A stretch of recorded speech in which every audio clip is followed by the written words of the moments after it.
Thank you so much, everyone, for joining us today. Going to do a quick welcome. So relatively new, these webinars, they're called Business Bites, and we've got the privilege today of having Carly Northwood and Oliver back with us from Rift Group that will be talking a little bit more about R&D. So thank you so much, Carly and Oliver, for hosting this today. My name's Victoria. If you haven't met me before, then I am with the Kent Invicta Chamber in membership, and with me today is Annie, is our little tech wizard behind the scenes. So yeah, she's absolutely awesome. But no, really lovely seeing you, and I won't talk too much because we've got a fantastic presentation that I'm sure that you're all waiting to hear about a little bit more. But thank you for joining us today, and I will hand you over to Carly. Thank you, Carly. Basically, let's start with an overview of who we are. So for those of you who don't know us, we are a national company, so we look after client claims within the whole of the UK, but we are very much an Ashford-based and Kent-based company. We are part of a family-run business, so we have our chairman, Jan, her son is the MD, and then we have a huge support structure around that. Our sort of remit really is working in business to business. The other divisions do include Rift tax refunds. So we help individuals claim their travel expenses basically to and from a place of work, especially in mainly in the construction sector. And then Rift Social Enterprise is a very unique company that basically helps, it started off actually helping prisoners get back into a place of work. That's going from strength to strength. Back to R&D, we have an extremely high customer retention rate.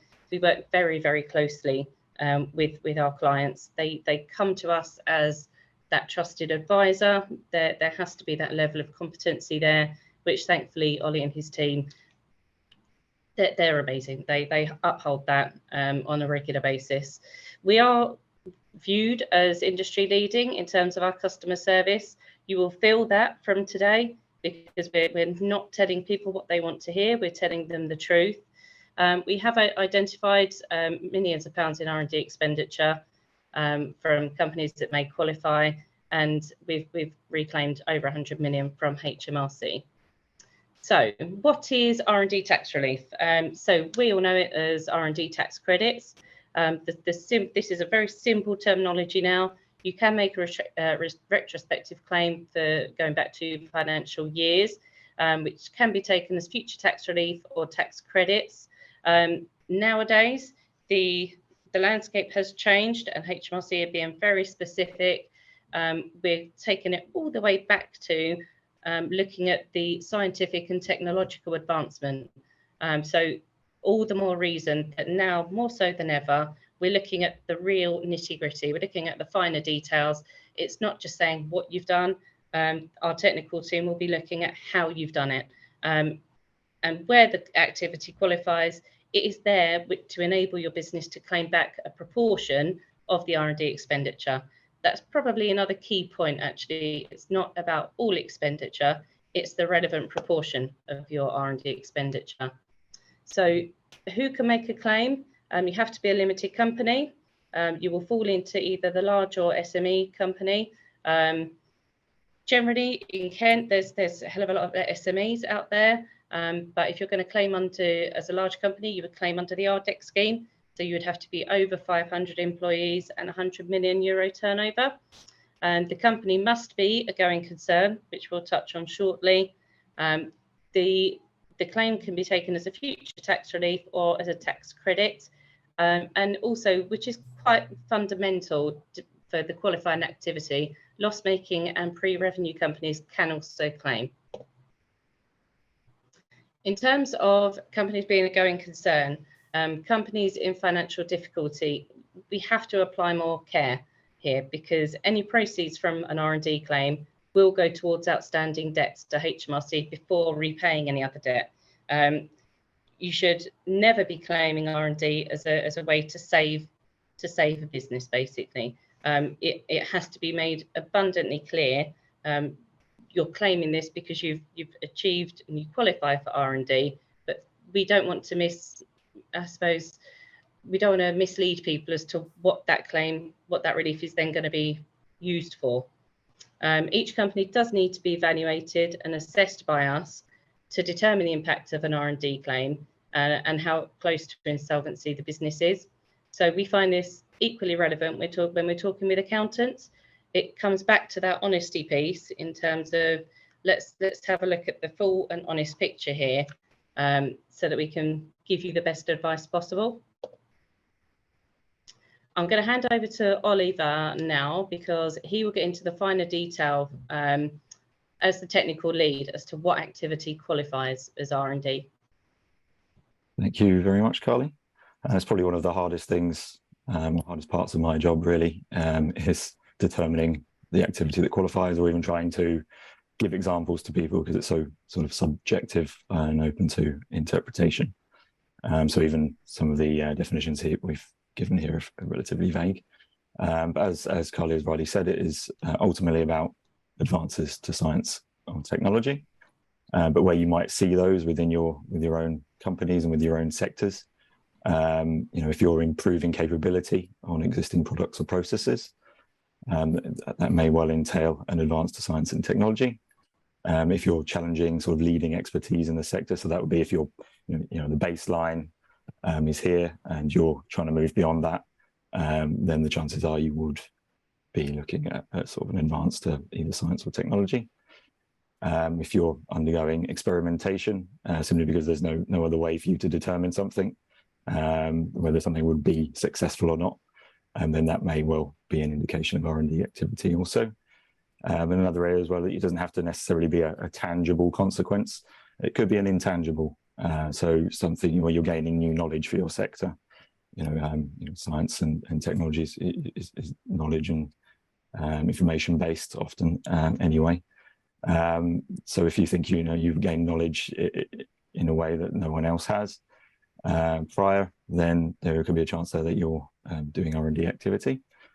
Now we say failed or incomplete projects, they can also claim, and they are often an indication that you are doing R&D, for the reason that, assuming you're aiming to make an advancement, and assuming you've come across such insurmountable challenge in doing that as a competent person in your sector, then why is that, and could it be the case that in fact you're going a sort of above and beyond what the scientific or technological baseline is at that point? One thing we get asked quite a lot is how is that measured? Sorry, Carly, you jumped ahead a little bit. Oh, sorry. That's all right. We'll go on to this one, but just with the prior slide there, to determine how that kind of thing is measured, how do you determine whether something is kind of an advance in your sector, an advance to science and technology? HMRC would look at it and they would go, a competent professional in your industry, what would they see as being a sort of significant improvement to that area? And if they would see that as a sort of an appreciable improvement, then they're the experts in a way in that area of technology or science, and that would sort of support your case. So what if your project has been subsidized? Apologies for the American spelling there. If it's so by that though, if you're contracted by someone to do R&D, essentially there is a contract in place, they're asking you to do a part of it, then really that's their claim, that's their R&D, not yours. They're taking the financial risk. There have been some sort of grey areas over this in the past, particularly where those areas of R&D aren't really defined in a contract. And we've seen sort of companies in the past that have been claiming because it's not defined.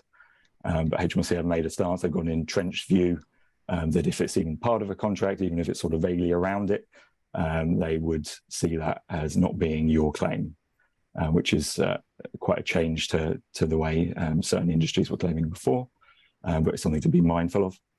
So the other area of being subsidised is grant funding. Some of you may have received grants before.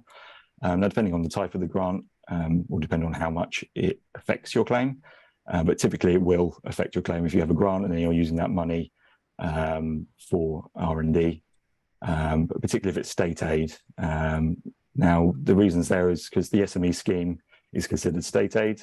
So if you're already receiving state aid, you can't get it twice, essentially, on the same expenditure.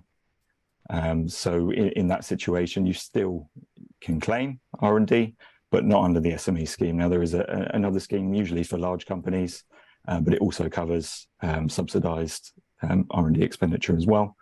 Now, it has to be said it's less generous than the SME scheme, but those rates have actually gone up recently. So you would be looking at sort of 13% return on your expenditure. It's now gone up to 20% from April 2023. It has more restrictions, unfortunately. We will come on to those later.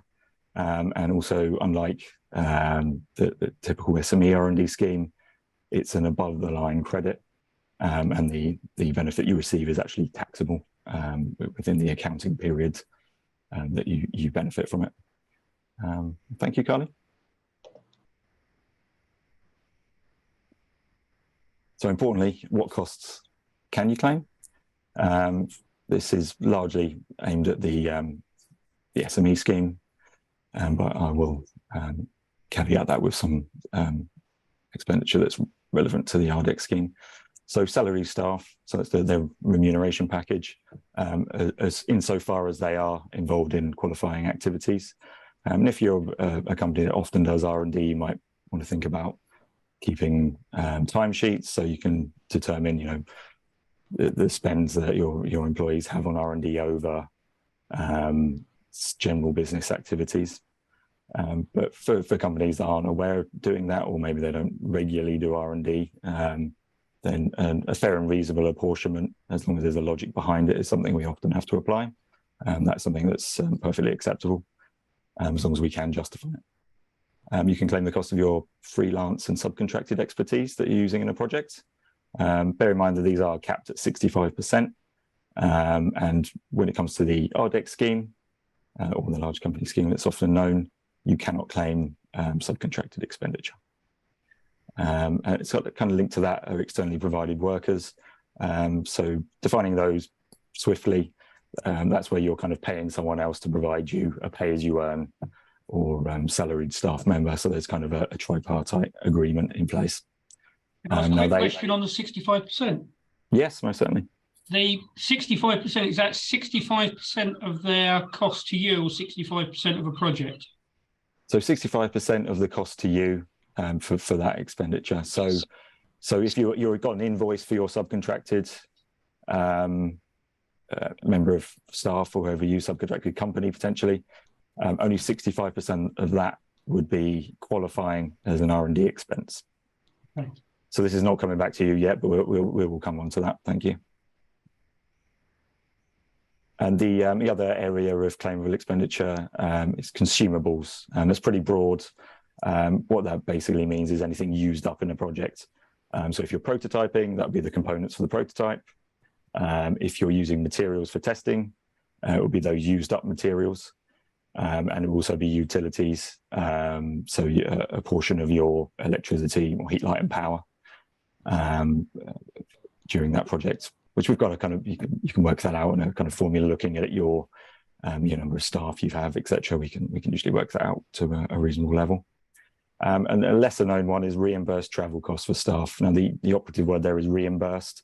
If your staff are going to a specific testing facility or visiting one of your subcontracted R&D specialists to undertake some of the R&D, they can, if they're claiming for that as a reimbursed travel expenditure, then you can include that. Whereas if you're just giving them a company card, you can't, unfortunately.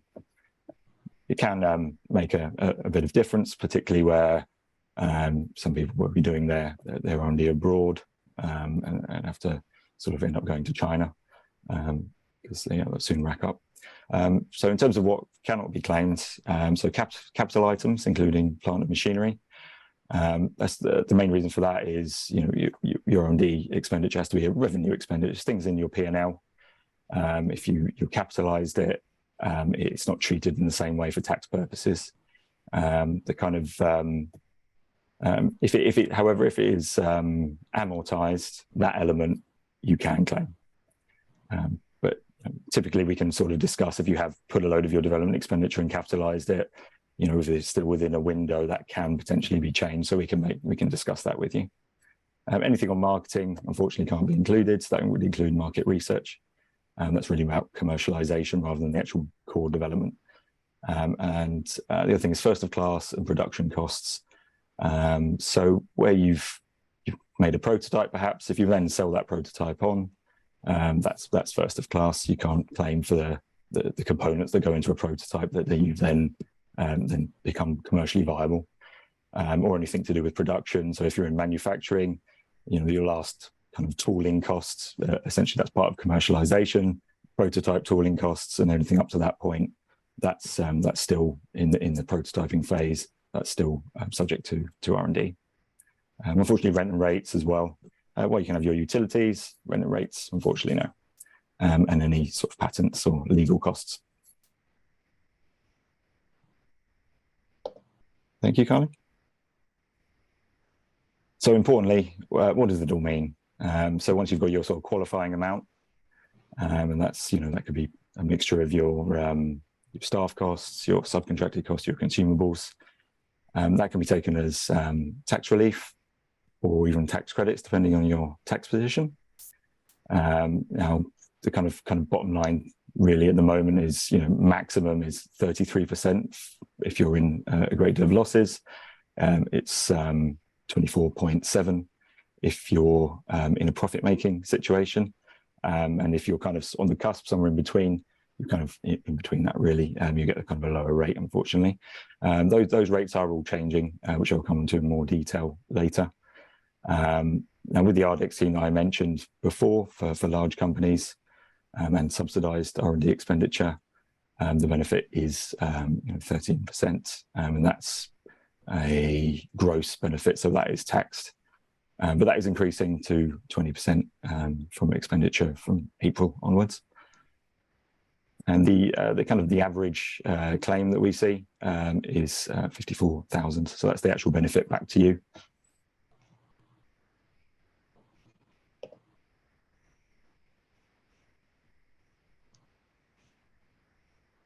Okay, so how our process typically works. We'd make contact with you. We'd first assess your projects against the HMRC's guidance and determine whether it would qualify. Initially, that would be a kind of a less in-depth assessment, I suppose. So we know there's something there. We can drill down further into it by talking to your competent professionals and people actually involved in the project. We will then work with you to collate the necessary financial detail and project detail. So there's kind of two sides to this, really. If there's the quantifying of it, and there's the supporting of it through the project detail, saying to HMRC, why does this qualify? Here's the R&D activity that we've done. Here's how we determine what is R&D activity and what isn't. And that gets combined into an R&D report, and we calculate the claim. That will then be passed to you for approval. We would never push something forward to your accountant or submit our sale with anything that you have not fully approved. And sometimes, there can be some sort of back and forth there to ensure that everything is exactly as you and we want it. Recently, it's actually coming in from 1st of August, there's now a mandatory additional information form that must be submitted prior to submitting an R&D report or corporation tax return, which is the method through which you will claim your R&D tax relief. So that, as I say, comes in 1st of August.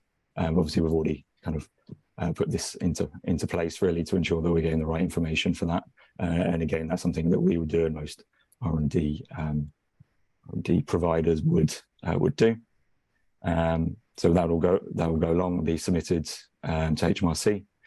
And should HMRC have any queries, that's also part of the process. Really, we'll be there to sort of liaise with them, ensure that they understand it, and that it's exactly what the information that they want, and that it's a successful claim.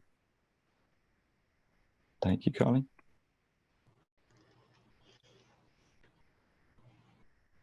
So it's been a tough time for R&D really, with all the changes that have come in the past 3 years really, and future changes that are yet to come into effect.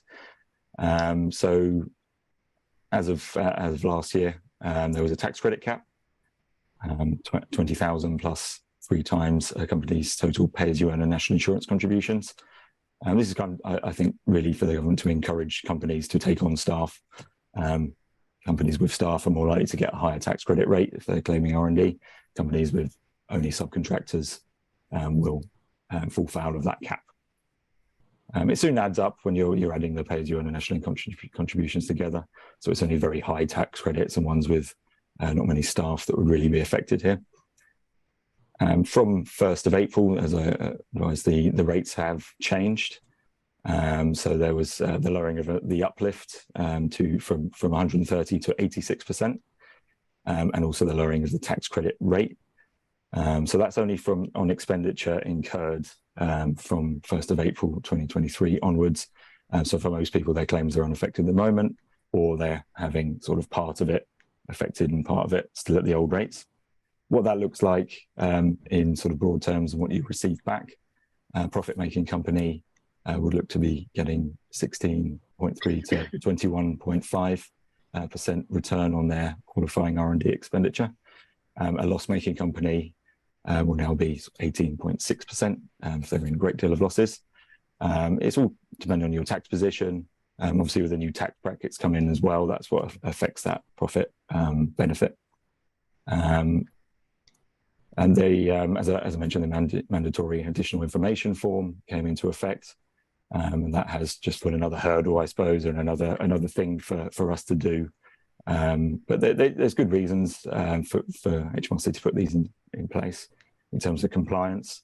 I don't think it's any secret that there have been a lot of careless or fraudulent claims in the past. As I say, some of them intentionally fraudulent, others careless, and some of that comes back to HMRC's own reluctance to engage really or provide much in the way of feedback over the past few years. But it's safe to say they're far more active in that respect now and will be going forwards, which is kind of beneficial in determining what actually qualifies and makes it a little less subjective. Another thing that will be coming in for new claimants is the pre-notification form. So anyone that hasn't claimed R&D before in the last 3 years will have to notify HMRC 3 months after their company year end that they intend to make an R&D claim for it to be eligible. And coming in, and they actually pushed this back, it was supposed to come in this year, but it's coming in next year now. Subcontracted expenditure will be limited to that provided within the UK, so only UK suppliers. That hasn't come into effect yet, but it will typically affect a lot of companies going forwards.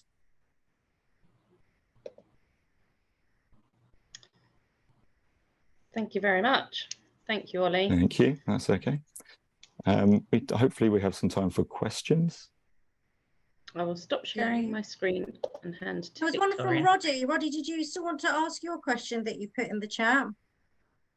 Yes, okay, Victoria. It was more to do with the definition of an SME, and I think you defined it as perhaps less than 100 million turnover. Is that for the entity claiming or for the group? That's for the group. Yeah. So you would have to look at the group. We have to sort of aggregate it really, depending on shareholdings, directors. So one of the key things is to be fewer than 500 employees, and then I think it's 100 million euros. So that's what, 86 million pounds. Right. You were looking for, but either your balance sheet and your turnover. Yeah. Thank you. No problem. Thanks, Roddy. Anyone else got any questions? It's a really good opportunity in these particular types of webinars to to get any questions asked or answered from the host. So please do unmute and ask away. What sort of percentage do you charge for service? Very much depends nowadays, because we used to have quite a straightforward sort of system. Really, we'd always opt for around 20%, but we need to take each individual case on its own merits, really. One thing that we don't do, I don't like the term no win, no fee, but it is similar to that. We wouldn't basically submit a claim without being very confident that it qualified, because no R&D provider should be doing that and leaving you vulnerable. HMRC are a lot more stringent nowadays on what qualifies. So we literally, from start to finish, we would be very direct and upfront about what qualifies, what doesn't. A lot of the time it would depend. If you're an extremely small claim, then we would need to factor, we would need to consider that. But I would encourage everyone now not to be swayed. And this sounds a very obvious thing to say.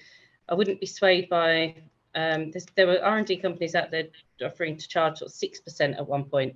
I'd be extremely cautious about what you're paying for there and what you're getting, purely for the vulnerability of how much are you claiming everything that you should, and you don't overclaim. Basically, you need to be going with someone that really understands the scheme and is going to be putting that claim forward in the right manner.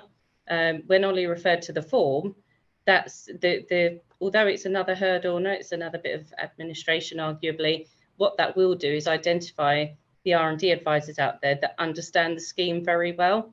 And anyone that's misadvising clients will soon be identified and flushed out. So I think actually people will see a lot more value in, yeah, I know who I'm going to go to as a specialist, to the extent that I think the fee you're paying would become less relevant. I think nowadays it's more making sure that you are claiming in the right way. Really good advice there, Carly. Thank you. And plus, if you're a chamber member as well, there's a perk there as well, isn't there, Carly? Yep, there is. That's part of the benefit of us all being part of the chamber. Hence why we kind of leave it fairly broad. Excellent. The thing that worries us is the term that you're using, which is scientific and technological advances. Yeah. Our industry is, we manufacture pulley blocks for predominantly the marine industry, and the technology hasn't changed in 600 years, 700 years. But what is changing is the materials we use, frictions, styling the rigs of boats, and keeping up the kit. And the battle we've had this year with our accountant is they're going, well, you're not making scientific advancements. Well, we're not in the science industry, but we spend a huge amount on R&D every year just to keep up with the industry. Yeah, no, I see what you're saying there. That's an important point to make. So there is, it's probably worth saying that there is a sort of distinction between research and development, as most people will define it, and then research and development for tax purposes, which is specifically to do with advances to science and technology. But from what you're describing, it doesn't necessarily sort of preclude that. There are things like, are you making advances to materials engineering? Are you so you can take old kind of technologies and old processes, and if you're making appreciable improvements to those, and something that will be recognized in your industry, then there might be something to explore there. And certainly something I'd be more than happy to have a sort of further chat with you around. Okay, all right. Well, so we're just coming to the end of this year's one and rewrite 4 or 5. And you just question the amount of time we're putting into it about what we can claim back. But if we don't do the R&D, then we stop as a business. And it's very difficult with what we do to actually sort of even just keep up with what's going on in terms of the industry. Yeah, so you've got to look at the sort of benchmark in the industry, I suppose, of science and technology, and see, what are you doing there? How are you keeping up? Are you going above and beyond at all? So it's certainly worth exploring. I can't say from from this chat whether it will be a definite or not, but you know, it was something I'd be interested in talking to you about. Okay. I think the other reassurance, Jeff, is that we work alongside your accountant as well. You know, we've done it with many clients. So we've had it previously where an accountant was a little bit nervous that their client was claiming R&D, but we open up the conversation with both parties and we make sure that everyone is happy. We identify that there is qualifying R&D going on there, and we make sure that everyone is on the same page, really. So there's we'd happily have a conversation with your accountant as well and see what their concerns are. Yeah, the days of smoke and mirrors is gone. You know, this is a very transparent scheme that we want to help businesses claim correctly. And Jeff, your situation there is actually a really interesting one, to be honest. Yeah, it's not so interesting rewriting the report, trust me. No.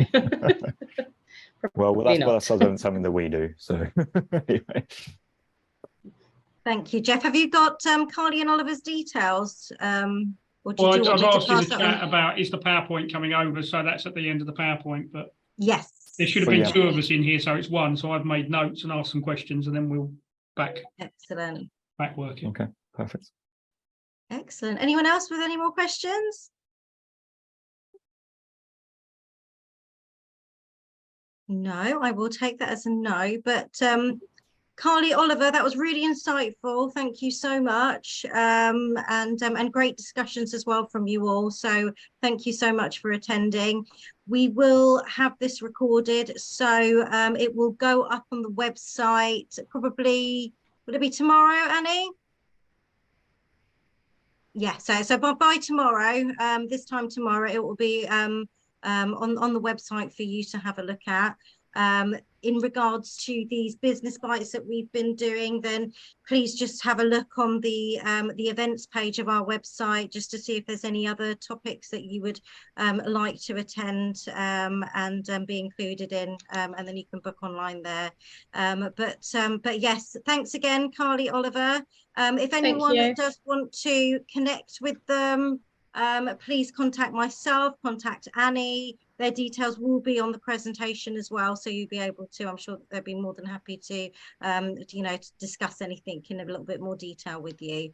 But yeah, so have a wonderful forward day, and looking forward to seeing you all again soon. Thank you so much. Thanks, everybody. Bye. Thank you.